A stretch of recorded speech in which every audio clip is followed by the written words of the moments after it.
വെച്ചില്ലേ? ആരംഭ റസൂൽ സഹാബത്തിനോട് പറയുന്ന മലക്കുകളെ നിങ്ങൾക്ക് പരിചയമുള്ള മലക്കുകളാ? ആ രണ്ടു മലക്കുകളെ നിങ്ങൾക്ക് പരിചയമുണ്ട്? സഹാബികൾ ചോദിക്കുന്നു, നബിയേ, റബ്ബിന്റെ മുന്നിലേക്ക് മനുഷ്യരെ കൊണ്ടുപോകുമ്പോൾ മുമ്പിലും പുറകിലുമാ ഇരുമ്പിന്റെ ദണ്ടുകൊണ്ട് ഉപദ്രവിക്കുന്ന ആ രണ്ട് മലക്കുകൾ ആരാ? അല്ലാഹുവിന്റെ റസൂല് പറയുന്ന, നീ പ്രായപൂർത്തിയായ സമയം മുതൽ നിന്നോടൊപ്പം നിന്നിരുന്ന രണ്ട് മലക്കുകളാണവര്. റഖീബും വഅതീദ്.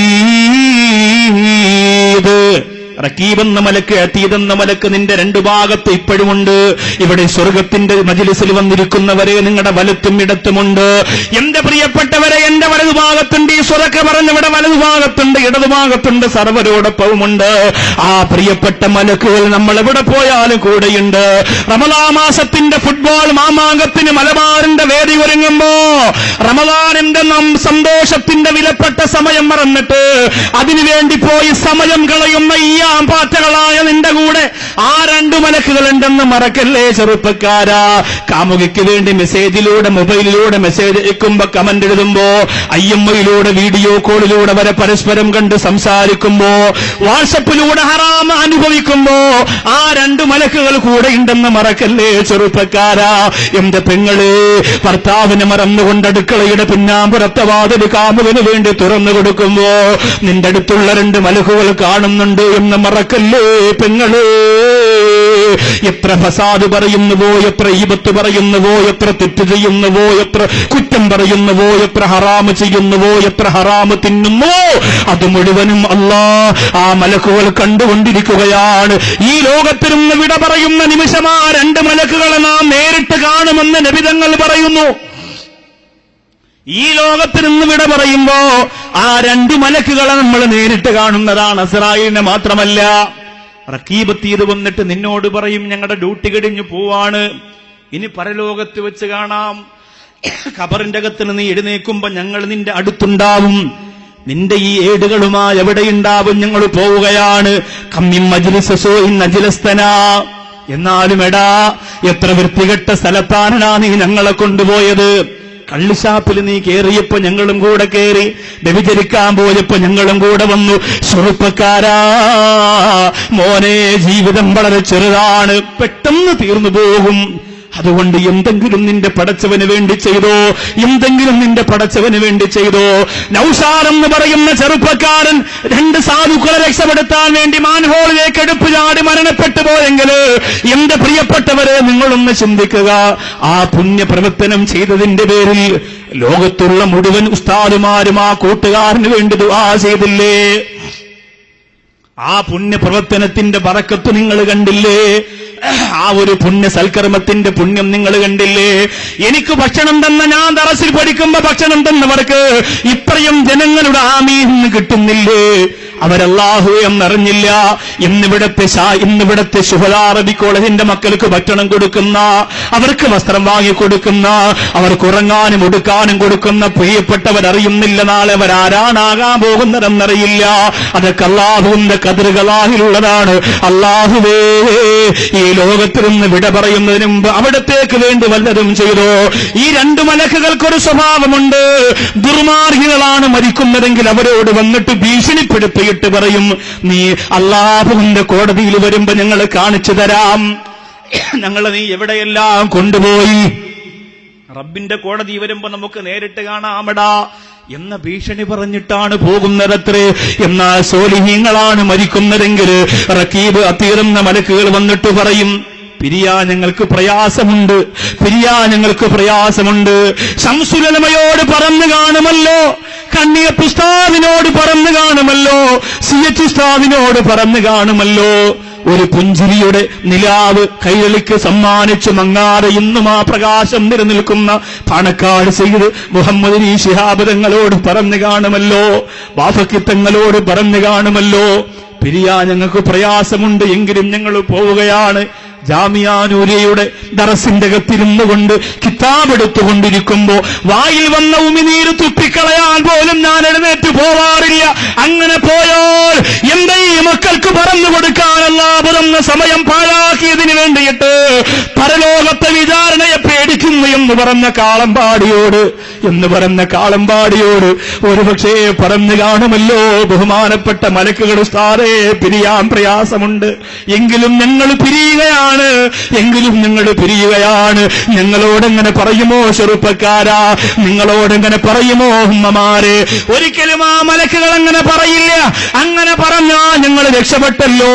ആ മലക്കുകളാണ് 3000 വർഷത്തോളം ദുർമാർഗികളെ വലിച്ചടച്ചു കൊണ്ടുപോകുന്നത്. അപ്പോഴവര് പറയുന്നില്ല വിസ്തുമില്ല അശറാ, ദുനിയാവിൽ 10 ദിവസമല്ലാതെ ഞങ്ങൾ കഴിഞ്ഞിട്ടില്ല, ദുനിയാവിൽ 10 ദിവസമല്ലാതെ ഞങ്ങൾ താമസിച്ചിട്ടില്ലെന്നവർ പറയുന്നവരെപ്പോഴാണ് അതിനേക്കാൾ വലിയ സങ്കടം എവിടെയെന്നറിയുമോ? അല്ലാഹുവിന്റെ ഖുർആൻ പറയുന്നു, യൗമ യഫിറുൽ മർഉ മിൻ അഖീഹി വഉമ്മിഹി വഅബീഹി വസാഹിബതിഹി വബനീഹി. സഹോദരങ്ങളിൽ നിന്നും ഉമ്മമാരിൽ നിന്നും ഉപ്പമാരിൽ നിന്നും കൂടപ്പിറപ്പുകളിൽ നിന്നും മറ്റുള്ളവർ ഓടി അകലുന്ന ദിവസമാണ് മഹ്ശറ. ഞാൻ ഈ സദസ്സിൽ നിന്ന് ഇറങ്ങുമ്പോ എന്റെ കാലിൽ ഒരു മുള്ളുകൊണ്ടിട്ട് വേദനിച്ചാൽ തിരുവനന്തപുരത്തെ ചെറിയ വീട്ടിന്റെ അകത്തിരുന്നുകൊണ്ട് എന്റെ ഉമ്മ പോലും ആ വേദന അറിയുന്നത് ഉമ്മയുടെ പൊക്കിൽ കൊടിയുമായി മക്കളുടെ ബന്ധത്തിന്റെ വിലയാണ്. എന്നാൽ പരലോകം അങ്ങനെയല്ല.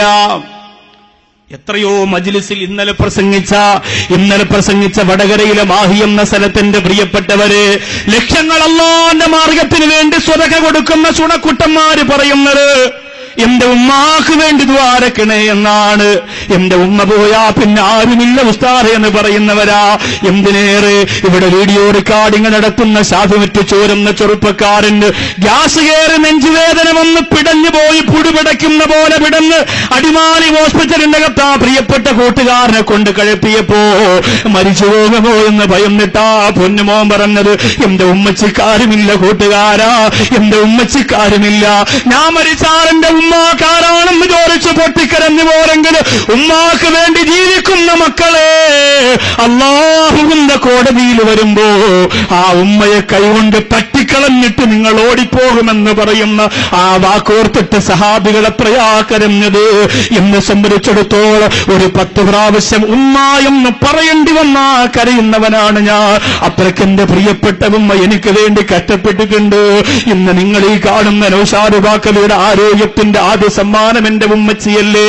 എന്റെ നാട്ടിലുള്ള സമ്പന്ന വർഗത്തിന്റെ വീട്ടിൽ പോയിട്ട് അവര് അരി നനച്ചു വെക്കുമ്പോ ഉലക്ക കൊണ്ടതിടിച്ച് മാവാക്കി കൊടുക്കുമ്പോ അവര് കൊടുക്കുന്ന നാണയത്തൊട്ട് കൊണ്ടുവന്നിട്ടാണ് സ്കൂളിലും പള്ളിയിലും പുസ്തകം വാങ്ങിയത്. അല്ലാഹുവേ ആ ഉമ്മ കാഫിയത്ത് കൊടുക്കണേ അല്ലാ. എന്റെ മുമ്പിലിരിക്കുന്നവരെ നിങ്ങളുടെ മനസ്സൊന്ന് പൊട്ടാൻ വേണ്ടിയിട്ടൊന്നും പറയുന്നതല്ല. ഉമ്മമാരെ ദുനിയാവിലാണ് ആ സ്നേഹബന്ധം നമ്മൾ അറിയുന്നത്. അള്ളാന്റെ കോടതിയിൽ വസാലി ഇമാമ് പറയുന്നു, ചില മക്കളെ കാണുമ്പോ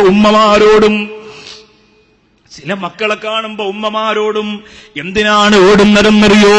എന്നെ കണ്ടാൽ എന്റെ മക്കള് ചിലപ്പോ അല്ലാഹുവിനോട് പറഞ്ഞു കൊടുത്താലോ, ഈ ഉമ്മയാണെന്നെ നശിപ്പിച്ചത് അല്ലാ, ഈ ഉമ്മയാണെന്നെ നശിപ്പിച്ചതല്ല. ലിഫ്റ്റിക് ഇടാൻ പഠിപ്പിച്ചത് ഈ ഉമ്മയാണ്, സിനിമ കാണാൻ പഠിപ്പിച്ചത് ഈ ഉമ്മയാണ്, പൂരപ്പറമ്പിൽ കൊണ്ടുപോയത് ഈ ഉമ്മയാണ്, നശിപ്പിച്ചത് ഈ ഉമ്മയോ എന്ന് ഉമ്മമാരെ ചൂണ്ടിക്കാണിച്ച് പറഞ്ഞു കൊടുക്കുമോ എന്ന് പേടിച്ച് ഉമ്മമാരോടൊന്ന് ആലോചിച്ചോ എന്റെ പ്രിയപ്പെട്ട ഉമ്മ. അങ്ങനെ നിന്റെ മക്കള് പറയാനിടവരുത്തല്ലേ ഉമ്മ. സ്റ്റഡീറ്റൂറെന്ന് പറഞ്ഞുകൊണ്ട് പ്രായപൂർത്തിയായ മക്കളെ കണ്ടവന്റെ കൂടെ ശരീരം പങ്കുവെക്കാൻ പറഞ്ഞുവിടുന്ന പാതിരാത്രി പോലും വീട്ടിലേക്ക് മടക്കിക്കൊണ്ടുവരാറ് സ്വാതന്ത്ര്യം കൊടുക്കുന്ന ഉമ്മ, അല്ലാഹുവിന്റെ കോടതിയിൽ നീ കരയേണ്ടി വരുമോളെ. ചില ഉമ്മമാര് മക്കളെ നോക്കി വരുമെന്നാണ്, എന്റെ മോനെ കണ്ടോ, എന്റെ പൊന്നുമോനെ കണ്ടോ, അവന് ഞാനെന്ന് പറഞ്ഞാല് ജീവനാണ്. എവിടെ എന്റെ തങ്കക്കുടമെന്ന് പറഞ്ഞ് ചില ഉമ്മമാര് പരലോകത്ത് വരുമത്രേ. എന്നിട്ട് പൊന്നുമോനെ കാണുമ്പോ ഓടി വന്നിട്ട് പറയും, മോനെ ദുനിയാവിൽ ഞാനൊന്നും നിന്നോട് ചോദിച്ചില്ലടാ, വീട് വെച്ച് തരാൻ പറഞ്ഞില്ല, നീ വെച്ച കൊട്ടാരത്തിന്റെ മൂലയ്ക്ക് ഒരു പട്ടിയെ പോലെ കിടന്നപ്പോഴും ഉമ്മച്ചി കരഞ്ഞില്ല. പൊന്നുമോനെ, ഇത് പരലോകമല്ലേ മോനെ, അതുകൊണ്ട് മോനെ ഹമൽതുക, നിന്നെ ഞാൻ ഗർഭം ചുമന്നില്ലേ. 9.5 മാസത്തോളം വയറ്റിനകത്തൊരു കുഞ്ഞിനെ ചുമക്കുക എന്ന് പറഞ്ഞൊരു ചെറിയ കാര്യമല്ല ചെറുപ്പക്കാരാ. അതാണ് ഉമ്മയുടെ പവർ, അതാണ് ഉമ്മയുടെ മഹത്വം. പൊക്കിൽ കൊടിയിലൂടെ ഭക്ഷണം കഴിക്കുന്ന ഒരു കുഞ്ഞിന് ചുമന്നുകൊണ്ട് നടക്കുന്ന ഉമ്മയുടെ പവർ അതാണ്. 5 മാസം ഗർഭവതിയായ പെണ്ണ് പറയുന്നു, 6 മണിക്കൂർ എന്ന മോദം കെടുപ്പിയിട്ട് ഓപ്പറേഷൻ ചെയ്യുമ്പോ എന്റെ വയറ്റിനകത്തുള്ള 5 മാസത്തിലെ കുഞ്ഞു മരിച്ചു പോകുമെങ്കിൽ, എന്റെ പ്രിയപ്പെട്ട കുഞ്ഞിന് ജീവൻ കിട്ടുമെങ്കിൽ ഞാൻ മരിക്കാൻ തയ്യാറാ. എന്റെ കുഞ്ഞിന് ജീവൻ കിട്ടുമെങ്കിൽ ഞാൻ മരിക്കാൻ തയ്യാറാ. അതാണ് മാതൃത്വത്തിന്റെ വിലയതാണ്. അത് മറന്നിട്ടല്ലേ റമദാൻ മാസത്തിലും തൃശൂർ ജില്ലയുടെ വാടാനപ്പള്ളിയില് ഒരു ഉമ്മയെ കാലുകൊണ്ട് ചവിട്ടി കൊന്നില്ലേ ഒരു മകൻ.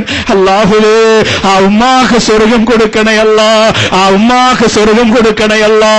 പ്രിയപ്പെട്ട ഉമ്മ വന്നിട്ട് മോനോട് പറയുന്ന, ഹമൽതുക, മോനെ നിന്നെ ഞാൻ ഗർഭം ധരിച്ചില്ലേ മോനെ, നിന്നെ ഞാൻ ചുമന്നുകൊണ്ട് പോയില്ലേ മോനെ, വളർത്തുക, നിന്നെ ഞാൻ പ്രസവിച്ചില്ലേ. ആ വേദന ഇപ്പോഴുമുണ്ടോ?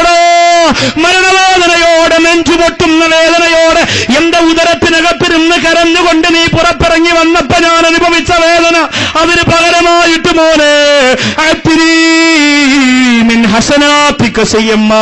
എന്തെങ്കിലും ഒരു നന്മ ഉമ്മച്ചിക്ക് കൂടി താടാ. പേടിയാകുന്നടാ, അപ്പുറത്ത് നരകം കത്തുന്നടാ, അപ്പുറത്ത് സബാരിയത്തിന്റെ മലക്കുകൾ വരുന്നടാ. തീപാറുന്ന കണ്ണുകൾ കാണുമ്പോ ഉമ്മച്ചിക്ക് പേടിയാകുന്നു മോനെ. ദുനിയാവിൽ ഇടിവെട്ടുമ്പോ ഉമ്മാന്ന് വിളിച്ച് ചേർന്ന് കിടന്നവന്, ദുനിയാവിൽ നായ കുരയ്ക്കുമ്പോ ഉമ്മിച്ചാന്ന് പറഞ്ഞ് ചേർന്ന് കിടന്നവന്, ദുനിയാവിൽ വിശക്കുമ്പോ ഉമ്മാന്ന് വിളിച്ച് കരഞ്ഞവന്, എന്റെ പൊന്നുമോനെ ഉമ്മച്ചിക്ക് പേടിയാകുന്നടാ, ഉമ്മച്ചിക്ക് പേടിയാകുന്നടാ. ഇരുമ്പിന്റെ ദണ്ട് പിടിച്ചുകൊണ്ട് തീപാറുന്ന കണ്ണുകളുമായി സബാനിയത്തിന്റെ മലക്കുകൾ നിൽക്കുന്ന മോനെ, മറുഭാഗത്ത് നരകം ഇങ്ങനെ കത്തിക്കുന്നു മോനെ, പേടിയാകുന്നടാ. എന്തെങ്കിലും ഒന്ന് ഒരു നന്മ ഈ ഉമ്മച്ചിക്ക് തരുമോ എന്ന് ചോദിക്കുമ്പോ എന്ന് പറയുന്നു, മക്കള് കൈകൊണ്ട് ഉമ്മയെ തട്ടി മാറ്റിയിട്ട് പോത്തല്ലേ എന്ന് പറഞ്ഞിട്ട് എന്റെ കാര്യത്തിന് വേണ്ടി ഓടുമെന്നാണ്. ഞങ്ങളെ അങ്ങനെയുള്ളവരാക്കല്ല അല്ലോ, ഞങ്ങളെ നീ അങ്ങനെയുള്ളവരാക്കല്ല അല്ലോ, ഞങ്ങളെ നീ അങ്ങനെയുള്ളവരാക്കല്ല അല്ലോ. പടച്ചവനെ, ആ സാഹചര്യത്തിലാണ് ഉമ്മയുടെ തലയിൽ അല്ലാഹുവിന്റെ റഹ്മത്തിന്റെ മലക്കുകൾ സ്വർഗത്തിന്റെ കിരീടം വെച്ചു കൊടുക്കുന്നത്. അത് എല്ലാ ഉമ്മമാർക്കുമില്ല, എല്ലാ ഉമ്മമാർക്കുമില്ല. ആ ഉമ്മമാരുടെ തലയിൽ കിരീടം വെക്കുന്നവർ ചോദിക്കുന്ന, ബിമ കുസീനാഹാരാ, ഇതെന്തിനാണ് റബ്ബേ ഞങ്ങൾക്ക് തന്നത്? അല്ലാഹുവിന്റെ മലക്കുകൾ പറയുന്നു, ബി അഹ്രി വലദിക്കുമൽ ഖുർആൻ, നിന്റെ മക്കൾക്ക് നീ ഖുർആൻ പഠിപ്പിച്ചു കൊടുത്തില്ലേ, അതിന് പകരം നീ അനുഭവിച്ചോ. ഈ സ്വർഗീയ വസ്ത്രധാരണം നിനക്കുള്ളതാണ്. ആ ഉമ്മ പറയുന്നു, എന്നോടൊപ്പമുള്ളവരവിടെ കരയുകയല്ലേ, എന്നോടൊപ്പമുള്ളവരവിടെ നിലവിളിക്കുകയല്ലേ.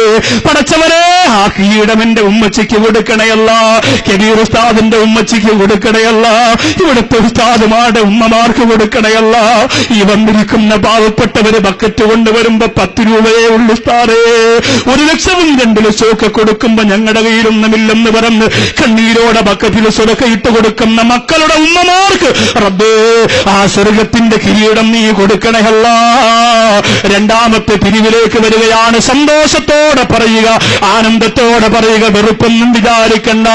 ഒരു 25,000 രൂപ വെച്ചിട്ട് എത്ര ആളുകൾക്ക് പറയാൻ പറ്റുമോ പറയുക. അത് വേറെ ആർക്കും വേണ്ടിയിട്ടല്ല, എന്റെ ഉമ്മച്ചിക്കാണെന്ന് പറയുക, എന്റെ വാപ്പച്ചിക്കാണെന്ന് പറയുക. ഒരു 3 ലാ ഇലാഹ ഇല്ലല്ലാഹ് മരിച്ചുപോയ ഉമ്മമാരുടെ ഉപ്പമാരുടെ ഖബറിലേക്ക് ആദ്യം നിങ്ങൾ പറയുക. ഉമ്മ മരിച്ചുപോയവരെന്ന് കൈവൊക്കെ സന്തോഷത്തോടെ പൊക്കിക്കോ. ഉമ്മാക്കൊരു സമ്മാനം കൊടുക്കാൻ പോവാൻ. ഉമ്മ മരിച്ചുപോയവർ, അൽഹംദുലില്ലാഹ്, അള്ളാഹു ഖബർ വിശാലമാക്കട്ടെ. വാപ്പ മരിച്ചുപോയവരെന്ന് കൈവൊക്കെ, അള്ളാഹു സ്വർഗം കൊടുക്കട്ടെ, അള്ളാഹു സ്വർഗം കൊടുക്കട്ടെ. ലാ ഇലാഹ ഇല്ലല്ലാഹ് ചൊല്ലുക. ബിഫദ്ലി ലാ ഇലാഹ ഇല്ലല്ലാഹു ലാ ഇലാഹ ഇല്ലല്ലാഹ് ചൊല്ലിക്കോ. ലാ ഇലാഹ ഇല്ലല്ലാഹു ലാ ഇലാഹ ഇല്ലല്ലാഹ് ലാ ഇലാഹ ഇല്ലല്ലാഹു ലാ ഇലാഹ ഇല്ലല്ലാഹ്. അല്ലാഹുവേ